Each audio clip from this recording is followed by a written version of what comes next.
ભગવાન જગન્નાથની 137મી રથયાત્રાનો પ્રારંભ થઈ ચૂક્યો છે। રથયાત્રામાં દર વર્ષે પહિંદ વિધિનું એક આગવું મહત્વ રહેલું છે। આ પહિંદ વિધિમાં ભગવાન જગન્નાથની રથયાત્રાને શરૂ કરવા માટે લીલી ઝંડી આપવાનું કામ કરે છે। ભક્ત ભોળા ભાવે સાવરણીથી ભગવાનના રથની આગળ કચરો સાફ કરીને રથને પ્રસ્થાન કરાવે છે। દર વર્ષે આ પહિંદી વિધિ માટે ગુજરાતના પૂર્વ મુખ્યમંત્રીના હસ્તે કરાવવામાં આવતી હતી। નરેન્દ્ર મોદીએ પોતાના કાર્યકાળ દરમિયાન સૌથી વધુ વખત પહિંદી વિધિ કરી હતી। લોકસભાની ચૂંટણીમાં ભાજપના ઝળહળતા વિજય બાદ નરેન્દ્ર મોદી વડાપ્રધાન બન્યા છે। આ વર્ષે નરેન્દ્ર મોદી જ પહિંદ વિધિ કરે તે માટે જગન્નાથ મંદિર તરફથી વડાપ્રધાન નરેન્દ્ર મોદીને આમંત્રણ આપવામાં આવ્યું છે।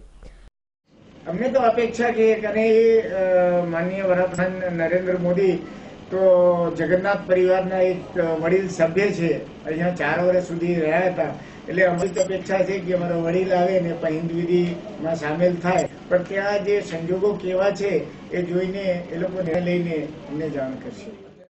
વડાપ્રધાનની સુરક્ષાને ધ્યાનમાં રાખીને આ વર્ષે પહિંદ વિધિ નરેન્દ્ર મોદી કરે કે નહીં તે હજુ નક્કી કરવામાં આવ્યું નથી, પરંતુ દેશના વડાપ્રધાન અને જગન્નાથ મંદિરમાં પોતાની સેવા આપનારા નરેન્દ્ર મોદી વડાપ્રધાનના રૂપમાં પહિંદ વિધિ કરે તેવી આશા લોકોએ વ્યક્ત કરી છે।